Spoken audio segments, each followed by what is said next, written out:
Hello viewers, இன்னைக்கு நம்ம பார்க்க போறது ஒன் பீஸ் எபிசோட் 1057 பார்ட் 2.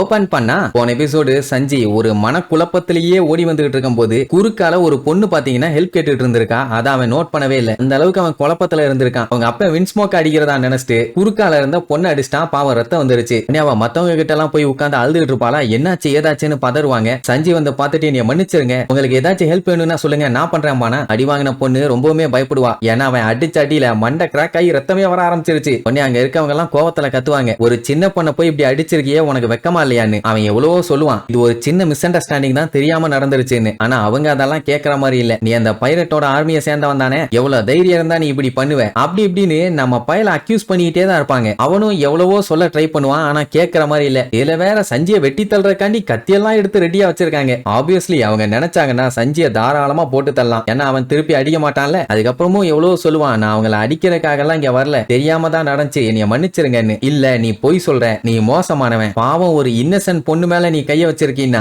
எவ்வளவு கொடூரமானவனா இருக்கணும், அப்படி இப்படின்னு அவனை எவ்வளவு குறை சொல்ல முடியுமோ அவ்வளவு சொல்லுவாங்க. அவனு விடாம போராடித்தான் இருப்பான். அதுக்கப்புறம் கையில கிடைச்ச பாட்டில் அது இதுன்னு எல்லாத்தையும் தூக்கி அடிச்சு போ போ போன்னு விரட்டி கதவையே மூடிடுவாங்க. ஆல்ரெடி பயங்கர டென்ஷன்ல இருந்தான். இந்த மாதிரி பவர் எப்படி நமக்குள்ள வந்துச்சுன்னு. இப்ப இந்த மாதிரி வேற ஒரு சம்பவம் நடந்துருச்சு இல்ல, அது இன்னுமே அவனை காயப்படுத்திருச்சு. இது வரைக்கும் என் வாழ்க்கையில எந்த பொண்ணையும் நான் அடிச்சது இல்ல, நான் எப்படி இப்படி பண்ணேன்னு சொல்லிட்டு அவனே சோகமா வந்துகிட்டு இருப்பான். அந்நேரம்னு பார்த்து குயினு குறுக்கால வந்துட்டான். ஒரு 5 நிமிஷம் கழிச்சு வந்திருந்தானா கூட ஓகே, சஞ்சி அடிச்சு காலி பண்ணிருக்கலாம்னு ஏதாச்சும் சொல்லலாம். அட்லீஸ்ட் அவன் அன்கான்சியஸாவது பண்ணிருப்பான். ஆனா இப்போ உச்சக்கட்ட கடுப்புல வந்துகிட்டு இருக்கான். அவன்கிட்ட போய் வாய விடலாமா? என்னப்பா தம்பி, பிளஷர் கால் உன்னை பார்த்த உடனே க்ளோஸ் பண்ணிட்டாங்க போல, க்ளோஸ் அவமானமா போச்சு போலன்னு சொல்லி கிண்டல் பண்ணிட்டு இருப்பான். அவன் அப்படியே அந்த நடந்த சம்பவத்தை தான் யோசிச்சு பார்ப்பான். நான் தேவையில்லாம ஒரு பொண்ணை அடிச்சு நாக் அவுட் பண்ணிட்டேன். சொல்ல போனா இதே மாதிரி தானே அவனோட அண்ணன் தம்பிகளும் கொஞ்சம் கூட கருணையே இல்லாதவனுங்க. ஆர்டர்ஸா மட்டும் தான் ஃபாலோ பண்ணுவானுங்க. அது யாரா இருந்தாலும் சரி, வெள்ளாசி தள்ளிட்டு போய்கிட்டே இருப்பானுங்க. சஞ்சி எல்லாம் அன்னைக்கு பிடிச்சு வாங்குவாங்கன்னு வாங்கினானே, ஏன்டா எரும மாடுகளா, சாப்பாட்டுக்கும் மரியாதை கொடுக்கல, ஒரு பொண்ணுக்கும் மரியாதை கொடுக்கல, நீங்க எல்லாம் என்னடா மனுஷ ஜென்மோன்னு. அவனுக்கு என்னெல்லாம் பிடிக்காதோ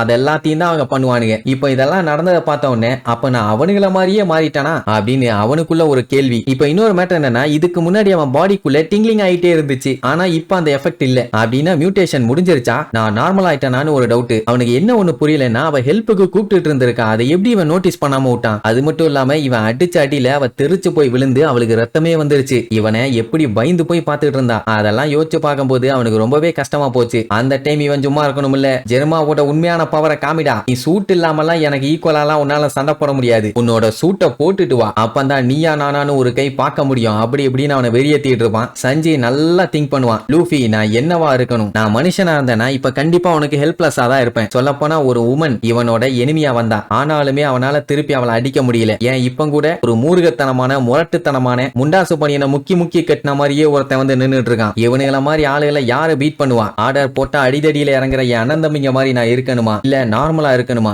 என்ன பண்ணா நீ கிங் ஆஃப் த பைரட் ஆவ, அப்படி இப்படின்னு அவனுக்குள்ள அவன் ஏகப்பட்ட கேள்வியை கேட்டுக்கிட்டே இருப்பான். லூஃபி இவனை முதல் டைம் கூப்பிட்டான்ல, அந்த விஷயத்தெல்லாம் யோசிச்சு பார்ப்பான். என்னோட கப்பலுக்கு நீ குக்கா வந்துரு, நம்ம ஒரே கப்பல்ல ஒன்னா பைரட்டா டிராவல் பண்ணலாம், அப்படி இப்படின்னு அவனை செம ஆர்வமா கூப்பிட்டுருப்பான். சொல்ல போனா இனிமேட்டு நான் உங்க ஃபேமிலியில இருக்க மாட்டேன், நான் என் ஃபேமிலி கூடயே சேர போறேன், எனக்கு இதை விட்டா வேற வழி இல்ல, எல்லாரோட உயிரையும் காப்பாத்தணும்னு சொல்லிட்டு அவன் போனா கூட உயிரே போனாலும் பரவாயில்ல, எனக்கு சஞ்சி வேணும்னு சொல்லி ஒத்த கால்ல நின்னு இவனை கூப்பிட்டு போனவன் நம்ம லூஃபி. லூஃபி மட்டும் இல்ல, மொத்த டீமும் தான். சோ அப்படியெல்லாம் அவன் இவனை விட்டு கொடுக்காம இருக்கும்போது அவனை எப்படி நம்மளால விட்டு கொடுக்க முடியும்? சோ வேற வழி இல்ல, நான் என் முடிவை மாத்திக்கிட்டேன். லூஃபிக்காக அவன் மான்ஸ்டரா கூட மாறுறதுக்காண்டி ரெடி ஆயிட்டான். அதுக்காக தான் அந்த டின் அப்படியே வெளியில எடுப்பான். அதை பார்த்த உடனே குயினோட மூஞ்ச பாக்கணுமே, கமான் கமான் கமான், இதத்தான் நான் எதிர்பார்த்தேன் அப்படின்ட்டு பயங்கர ஆர்வமா வெயிட் பண்றான். எவனாச்சும் உங்க கையில செருப்பை கொடுத்துட்டு என்னைய அடி, பலார்னு அடி, பாரபட்சம் பார்க்காம அடின்னு சொன்னா இருக்கிற வெறியில நம்ம எப்படி அடிப்போம்? அந்த மாதிரி தான் இப்ப இவன் வந்து நின்னுட்டு இருக்கான். வாண்டடா வந்து அடிய வாங்குறதுக்கு என்ன ஆர்வம் பாத்தீங்களா?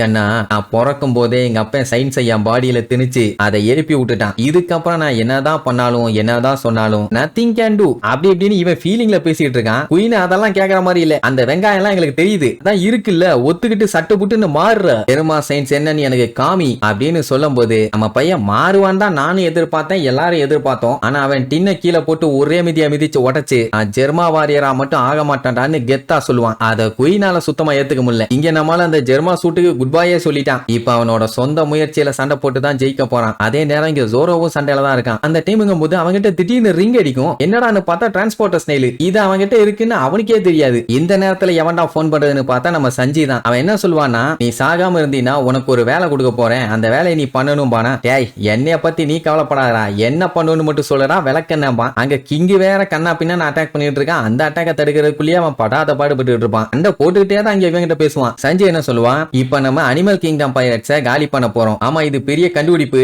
இந்த டைம்ல இதை சொல்லணுமாடா, நான் இங்க முக்கிட்டு இருக்கேன், உனக்கு இந்த காமெடி எல்லாம் தேவையாடா அந்த நேரத்துலன்னு வாங்குவாங்க. அட முழுசா சொல்றத கேள்றான்னு நான் என்ன சொல்ல வரேன்னா, சண்டை முடிஞ்சதுக்கு அப்புறம் ஒருவேளை மூளை குழம்பி நான் லூசு மாதிரி ஏதாச்சும் பண்ணேன்னா என்னைய கொன்றும்பான். அந்த டைமுங்கும் போது ஜோரோ கிங்க அடிச்சு திரிய விட்டுட்டு ஒன்னே உன்னை சாக விட மாட்டேன்னு சொல்லியிருக்கணும். இல்ல ஏன் எதுக்குன்னாச்சு கேட்டிருக்கணும். ரெண்டும் இல்ல. அப்கோர்ஸ் நான் உன்னை கொல்லத்தான் போறேன், ஆனா நீ ஏன் அப்படி சொல்லிட்டு இருக்கேன்னு எனக்கு தெரியல. ஆனா அது வரைக்கும் சாகாம மட்டும் இரு, மத்ததெல்லாம் நான் பாத்துக்கிறேன்பா. விட்டா வெட்டி கொன்றுவான் போல. அதுக்கப்புறம் அவன் போனை வச்சது மட்டும் தான் தெரியும். அடுத்த செகண்டே எங்க போனான்னு தெரியல. சுத்தி முத்தி தேனா ஆளை காணும். எங்கடா போன ஜட்ஜோட பையனை அப்படி இப்படின்னு கூப்பிட்டுட்டே இருந்த உடனே கொய்யால இருந்தா வந்துட்டேன்டா, உனக்கு நரகம்னா என்னன்னு நான் காட்டுறேன்னு சொல்லிட்டு இதுக்கு முன்னாடி பாத்தீங்கன்னா அவன் கால் மட்டும் தான் ஃபயர் ஆச்சு. ஆனா இப்ப அவன் வர்ற வேகத்துக்கு அவன் மொத்த பாடியுமே ஃபயர் ஆகுது. அவ்வளவு வெறியில வந்துகிட்டு இருக்கான். வந்தவன் வாயிலேயே ஒரு மிதி. இந்த டைம் பாத்தீங்கன்னா நம்ம சஞ்சய் உஷாராயிட்டான். ஏன்னா அவன் பாடி டம்மி, கழுத்து மட்டும் தான் ஒரிஜினல். அப்படி இருக்கும்போது பைய உஷாராயி தானே அட்டாக் பண்ணுவான். அப்படியே அனல் பறக்க ஒரு லுக் விடுவான் பாருங்க, வேற லெவல்ல இருக்கும். சரி இதுக்கப்புறம் சண்டையில குயினோட மண்டை உடையதா இல்லையான்னு அடுத்தடுத்த எபிசோட்ல பார்க்கலாம். டாடா.